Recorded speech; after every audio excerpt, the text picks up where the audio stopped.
The smell of David's blood was still thick on my hands when the nurse told me I wasn't his wife.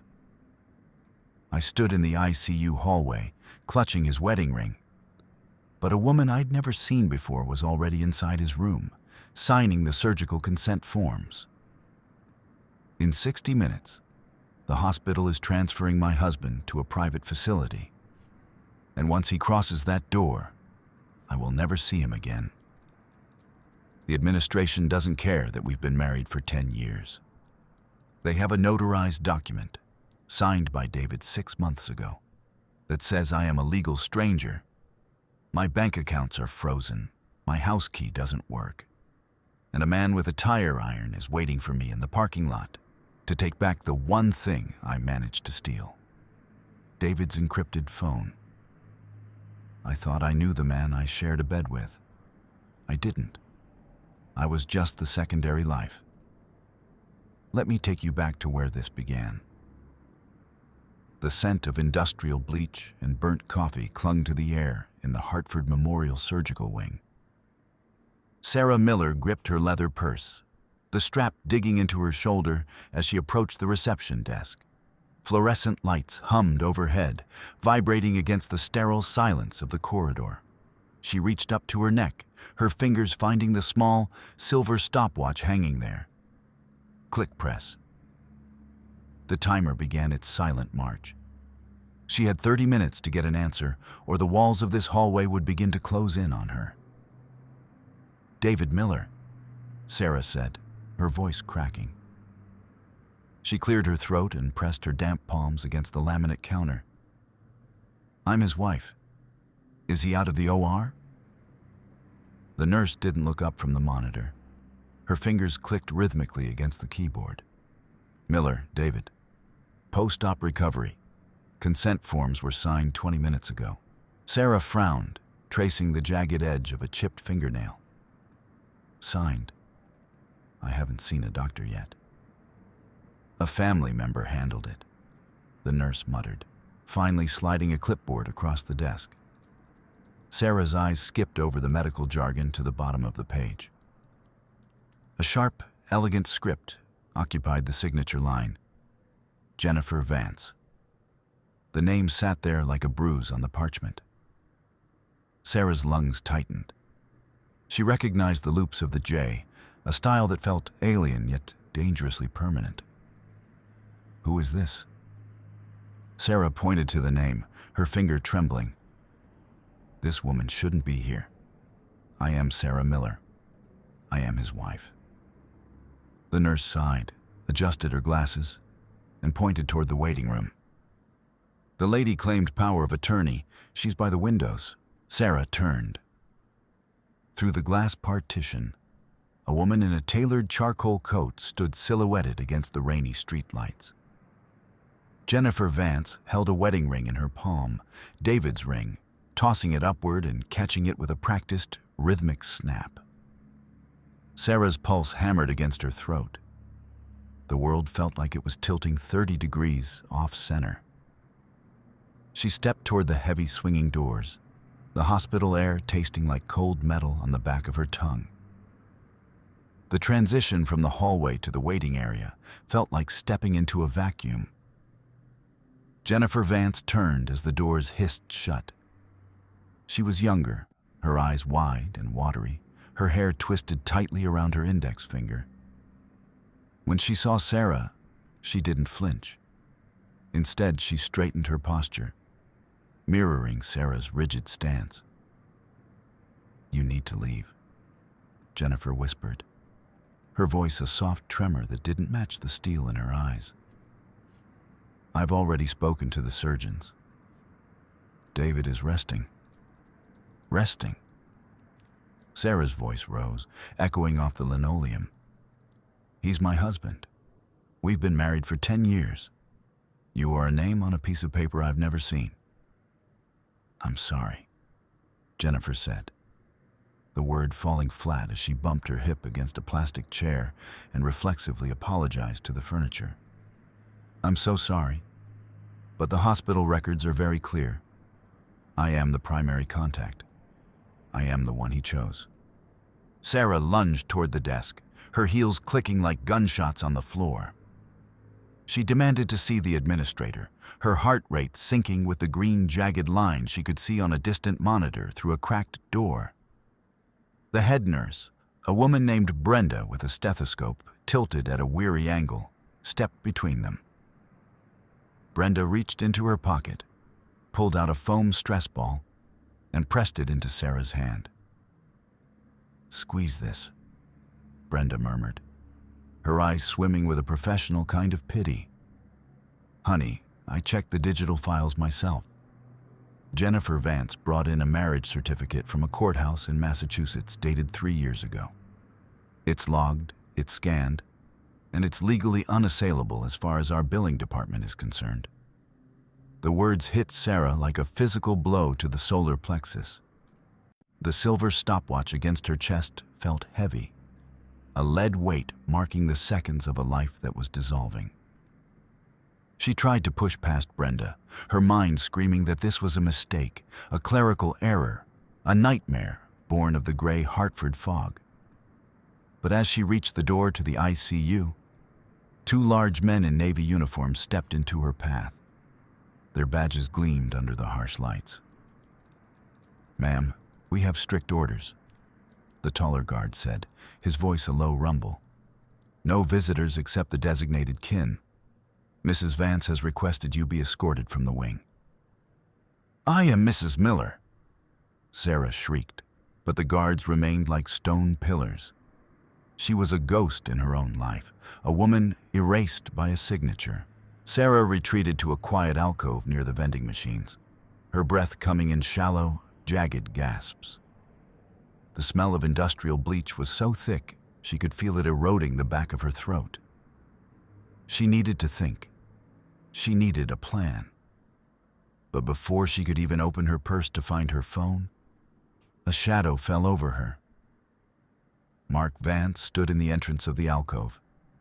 He was thick-necked, his hands calloused and stained with what looked like dried grease. He didn't say a word at first. He just stood there, legs spread wide, physically blocking the only exit. He began to crack his knuckles, index, middle, ring, a rhythmic, terrifying sound that filled the small space. "You're making my sister nervous," Mark said, his voice like gravel grinding together. "And when she's nervous, I get frustrated." "Your sister is a fraud," Sarah snapped, though her knees felt weak. "David is my husband." "I don't know what game you're playing, but I'm calling the police." She reached for her bag, but Mark moved with a sudden, violent speed. He lunged forward, his hand catching her shoulder and shoving her hard against the brick wall of the alcove. The impact knocked the wind out of her, the silver stopwatch bouncing painfully against her ribs. "Listen to me, lady," Mark hissed, leaning in so close she could smell the stale coffee and cigarettes on his breath. "There's no game. There's just a man in a bed and a family that belongs there. You aren't part of it anymore. You stay away from the doctors, or next time, I won't just be talking." He shoved her once more, a sharp jolt that sent her purse sliding across the floor, before he turned and stalked away. Sarah slumped against the wall, the cold brick biting into her back. Her shoulder throbbed where he had grabbed her, a dull ache that pulsed in time with the flickering fluorescent lights. Subverted beat 1.4. Sarah waited until the sound of Mark's heavy footsteps faded into the hum of the hospital. Her heart was a frantic bird trapped in a cage of ribs, but her mind began to sharpen, the familiar gears of her logistical brain grinding into motion. She looked at her purse, then at the floor where a small, black nylon bag lay partially tucked under a plastic waiting room chair. It was David's personal effects bag. The nurses must have set it down during the chaos, or perhaps Mark had dropped it during the scuffle. Sarah lunged for it. Her fingers brushed the coarse fabric, and she pulled it into her lap. This was it. This was the smart move.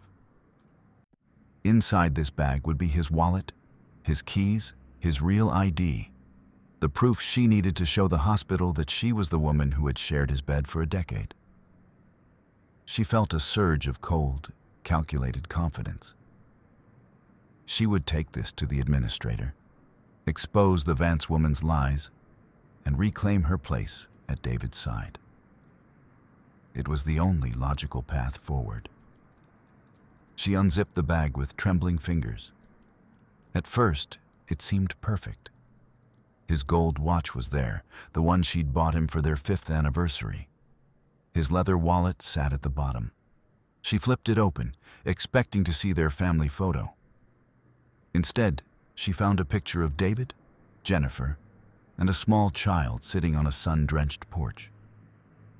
Just a fake, Sarah whispered to herself, her voice a thin reed. He's just playing a role. I'll find the real papers. Her hand brushed against a thick, cream-colored envelope tucked into a side pocket. It was heavy, embossed with the seal of a prestigious law firm downtown. She pulled it out, her eyes scanning the text. It was a notarized power of attorney. Her breath hitched. This was the weapon she needed.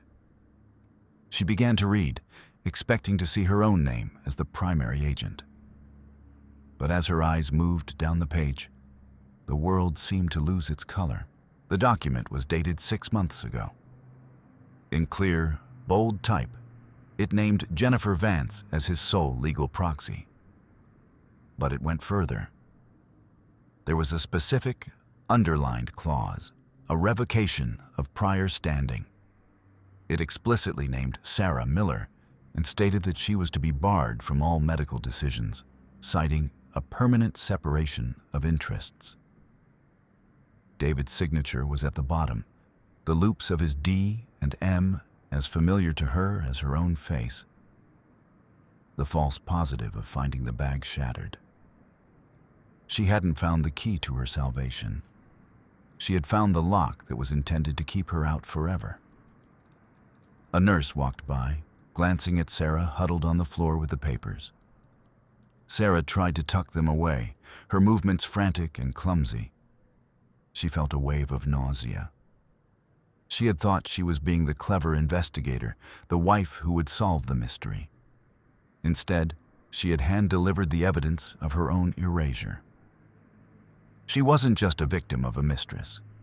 She was a woman whose husband had spent months meticulously building a cage to hold her at bay, while he died in the arms of another. The weight of the betrayal felt like a mountain of lead. She had the bag, but she couldn't show it to anyone. If she presented this to the administrator, she would be handing them the very legal grounds they needed to call the police and have her removed permanently. She was worse off than before she'd found it. She was now a thief in possession of the proof of her own obsolescence. The hospital lobby felt like a cathedral of glass and judgment. Sarah sat on a hard bench, the leather of her purse feeling like cold skin against her palms. Michael Evans, the hospital administrator, approached her. He didn't sit down. He stood over her, his tie so tight it made the veins in his neck bulge. He jangled a heavy ring of keys, jingle, jingle, jingle, the sound of a cell door closing. "Mrs. Miller," he said, his voice flat and bureaucratic. "We've reviewed the documents provided by the other party. As of this moment, we must recognize the Vance family as the legal next of kin. You have 2 hours." Sarah looked up, her eyes burning. 2 hours for what? "To produce a court injunction," Evans said, checking his watch. "If you cannot provide a legal stay from a judge by 4 p.m., I will be forced to issue a permanent trespass order. Security will escort you from the building, and you will not be permitted to return to the ICU floor. We have to protect the privacy of our patients and their authorized visitors." He didn't wait for her response. He turned on his heel, the keys jingling a rhythmic countdown as he walked away. Sarah's fingers flew to her phone. She needed a lawyer. She needed Robert Parker, the man who had handled their estate planning 3 years ago. She pulled up her banking app first, her thumb hovering over the screen. She needed to see how much she could authorize for an emergency retainer. Subverted beat 1.6. She tapped the icon for their joint high-yield savings account.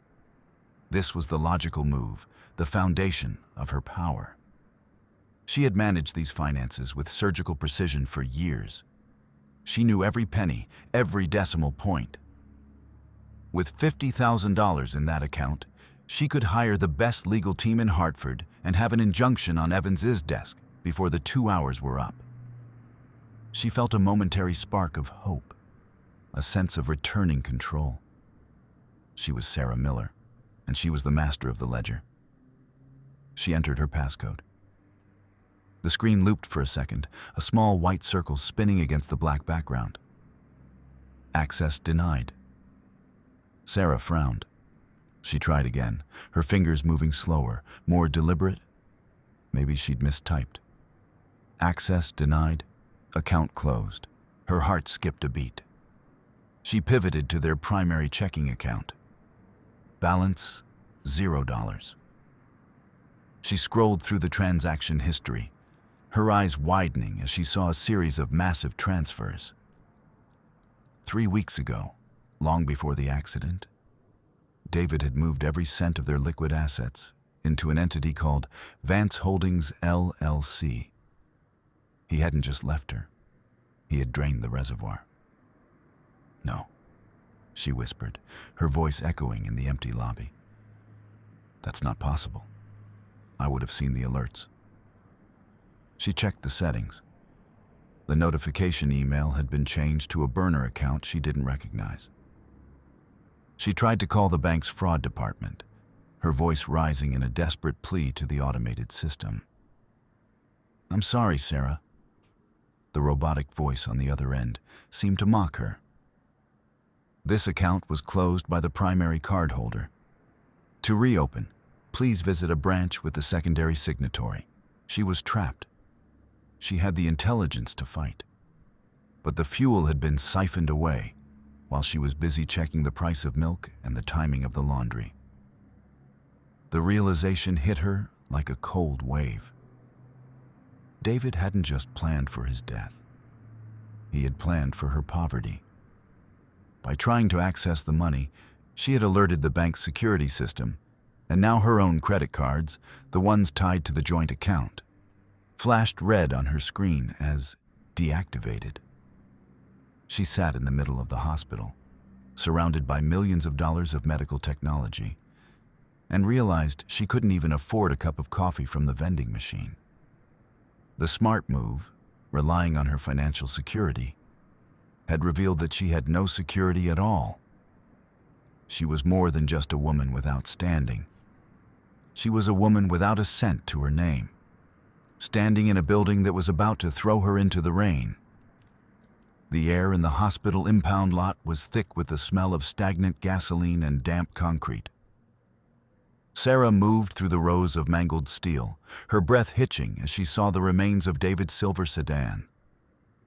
It looked like a crushed soda can, the front end pushed back into the driver's seat. The yellow police tape fluttered in the biting wind, a mournful sound against the silence of the yard. She ducked under the tape, her boots crunching on broken glass. She had to find something, anything, that David had missed. A phone, a ledger, a receipt. The briefcase she'd seen in the personal effects bag was gone, but maybe he'd hidden something in the car itself. She climbed into the passenger side, the twisted metal groaning under her weight. The interior smelled of scorched plastic and something metallic. Dried blood. Sarah ignored the bile rising in her throat. She tore at the glove box, scattering insurance cards and old napkins. She felt under the seats, her fingers brushing against cold, jagged edges. "Where is it, David?" she hissed, her voice lost in the wind. "Where did you hide the rest of us?" Suddenly, the sound of a heavy gate swinging open echoed through the lot. Sarah froze. A pair of headlights cut through the gloom, reflecting off the rusted hulls of the surrounding cars. A black pickup truck roared to a halt 10 feet from the wreck. Mark Vance stepped out. He wasn't carrying a clipboard or a phone this time. He was carrying a long, rusted tire iron. He didn't say a word. He just started walking toward the sedan, the metal bars swinging rhythmically at his side. "I know you're in there," Mark yelled, his voice echoing off the concrete pillars of the nearby overpass. "Give me the bag, Sarah. It doesn't belong to you." Sarah scrambled to the floorboards, pressing herself into the footwell. She could hear his boots on the gravel, crunch, crunch, crunch. Then, a deafening crack. Reached through the broken frame, his hand tangling in the broken glass, reached through the broken frame, his hand clawing at the upholstery. "You think you're so smart?" Mark growled, his face appearing in the shattered opening. He looked like a predator peering into a burrow. "You're just a ghost, lady. And ghosts don't get to keep things." He swung the tire iron again, smashing the dashboard just inches from Sarah's head. The sound was like a gunshot in the cramped space. Sarah felt a surge of pure, primal terror. She lunged for the passenger door, kicking it open with both feet. The heavy metal hit Mark in the shins, sending him stumbling back with a cry of pain. She didn't look back. She scrambled out of the wreck and sprinted toward the light of the main street, her lungs burning, her heart a frantic drumbeat against her ribs. She reached her car, the old SUV David had told her was safer for her, and locked the doors, her hands shaking so violently she could barely fit the key into the ignition. She drove 2 blocks away and pulled into the shadows of a closed car wash. Her breath came in ragged sobs. She looked down at her lap. In the chaos, she had grabbed a small, leather-bound folder from the hidden compartment Mark hadn't reached. She opened it, her eyes blurring with tears. Inside was a set of adoption papers. The child's name was Leo. The parents listed were David Miller and Jennifer Vance. The date of the adoption was 3 years ago, the same year David had told her he was taking those mandatory business trips to the West Coast to save the firm. Sarah stared at the photo clipped to the back of the file. It was a toddler with David's eyes and Jennifer's soft chin. They looked happy. They looked like a family. It wasn't just a mistress. It was a life. A full, documented, 3-year-old life that existed in the spaces where Sarah thought her marriage lived. She felt a strange, hollow coldness spread through her limbs. She reached for her silver stopwatch. Click press. 30 minutes. She had 30 minutes to decide if she was going to burn this whole world down or let it bury her. The hospital cafeteria was a vast, lonely hall of plastic tables and flickering lights. Sarah sat across from her mother, Barbara, and a man named Robert Parker. Robert was older, his pinstripe suit looking like it had been through a war, and he was currently counting the ceiling tiles in patterns of 4. 1, 2, 3, 4, Robert whispered, his pen tapping the table. "Sarah, the situation is complex. Undue influence is a high bar. We have to prove David wasn't in his right mind when he signed that power of attorney." "He was embezzling, Robert," Sarah said, her voice sounding hollow even to her. "He was building a second life with my money. Isn't that enough? To a judge? It's a motive for him to leave, not proof he was coerced." Barbara interjected, adjusting her pearls with a sharp, clicking sound. As the Colonel used to say, mission first, feelings later.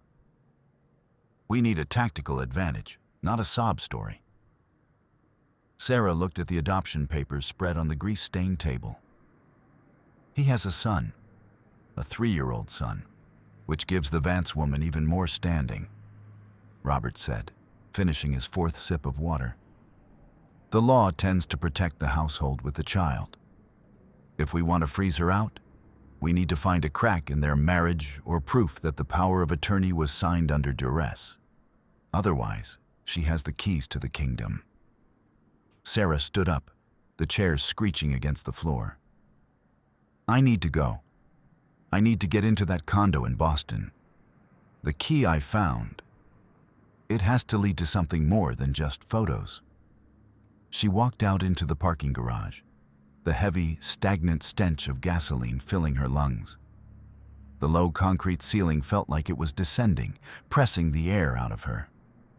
She reached her car, but before she could open the door, a figure stepped out from behind a massive concrete pillar. Jennifer Vance. She wasn't the weeping girl from the ICU anymore. Her coat was buttoned tight, and her eyes were hard, reflecting the dull yellow light of the garage. Give me the phone, Sarah, Jennifer said, her voice echoing in the hollow space. And the bag. I know you took them. It's my husband's phone, Sarah said, backing away. And it's my life you're living. It's Leo's life, Jennifer screamed, lunging forward. The two women collided between a row of parked cars. It wasn't a graceful fight. It was a desperate, clawing struggle for survival. Jennifer grabbed Sarah's hair, pulling her head back, while Sarah swung her purse like a flail, the heavy silver stopwatch at the end of the strap hitting Jennifer in the shoulder. They fell to the oily concrete, grunting and scratching. Sarah felt the sting of Jennifer's fingernails across her cheek. She smelled the other woman's perfume, lavender and something sharp, like copper. You're nothing to him, Jennifer hissed, her hands finding Sarah's throat. You were just the bookkeeper. I was the home. Sarah bucked, throwing Jennifer off and scrambling toward the elevator. She could hear Jennifer's ragged breathing behind her. Just as she reached the doors, a security patrol car rounded the corner, its orange lights flashing against the pillars. Jennifer froze, her face a mask of fury and fear. She retreated into the shadows, disappearing before the guard could see her. Sarah collapsed against the elevator doors, her chest heaving, her throat burning where Jennifer's fingers had pressed. She gripped the encrypted phone in her pocket, the cold metal feeling like a shard of ice. It was the only leverage she had left, and she would die before she gave it up. The elevator opened, and Sarah stumbled inside, pressing the button for the lobby.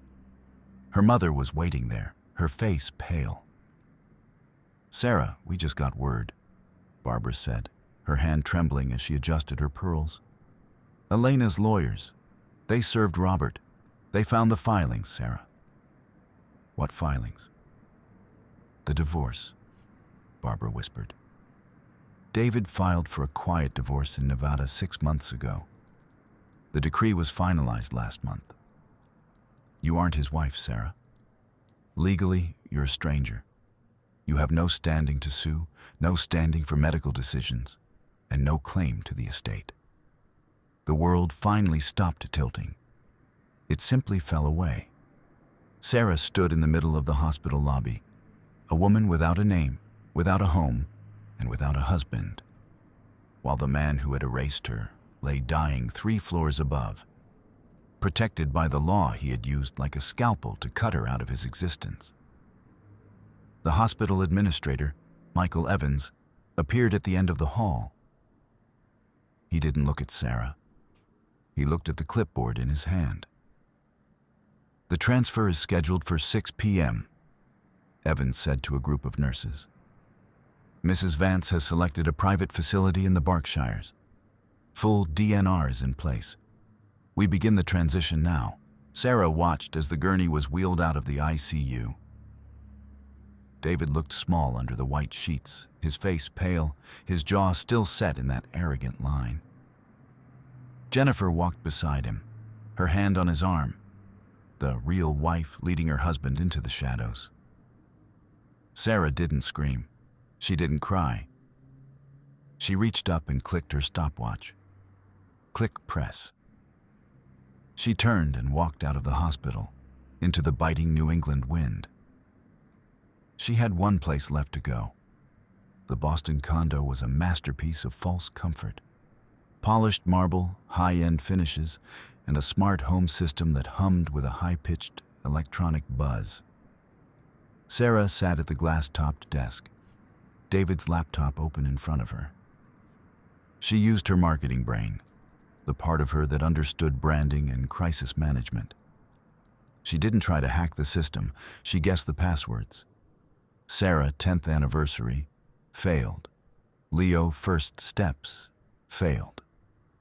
Third life, 2024. Access granted. The screen filled with spreadsheets, not the household budgets she had managed, but a complex web of offshore accounts, shell companies, and wire transfers. David hadn't just been embezzling from his firm. He had been siphoning millions into a departure fund. And then she found the final folder. Tickets. 2 one-way flights to Buenos Aires. Dated for the day after the accident. Names. David Miller and... The second name wasn't Jennifer. It was a name Sarah didn't recognize. A woman in her early 20s from the firm's accounting department. David wasn't leaving Sarah for Jennifer. He was leaving both of them. He was leaving the wife, the mistress, and the son for a third life where no one knew his name. Sarah started to laugh, a jagged, hysterical sound that echoed in the empty luxury of the condo. He had played them all. He had built 2 prisons and was about to walk out the door of both. She spent the next 4 hours downloading every file, every wire transfer, every piece of evidence of the embezzlement. She didn't want the man. She wanted the leverage. She returned to the hospital cafeteria at dawn. Jennifer was there, sitting alone with a cold cup of coffee. She looked exhausted, her hair a bird's nest, her eyes rimmed with red. Sarah sat down across from her and slid a tablet across the table. "He was leaving you too, Jennifer," Sarah said quietly. "He was leaving Leo. He was leaving for South America with a girl from the office." Jennifer looked at the screen, her face going through a dozen different stages of grief before settling on a cold, hard vacuum. "I have the proof of the embezzlement," Sarah continued. "The feds are going to be here by noon. If you cooperate, if you sign over the remaining LLC funds to a trust for me and Leo, and if you give me a full legal release, I'll keep your name out of the filings. You can keep the condo. You can keep whatever is left of your life. But David belongs to the state now." Jennifer looked at the papers, then at the elevator leading to the ICU. She picked up a pen and signed. Sarah walked to the ICU one last time. She stood by David's bed. He looked like a stranger now, just a collection of meat and bone held together by plastic tubes. She leaned down and whispered into his ear, "I hope the third life was worth the price, David, because the first 2 are closed." She turned and walked away. The sound of her heels on the linoleum, a steady, confident rhythm.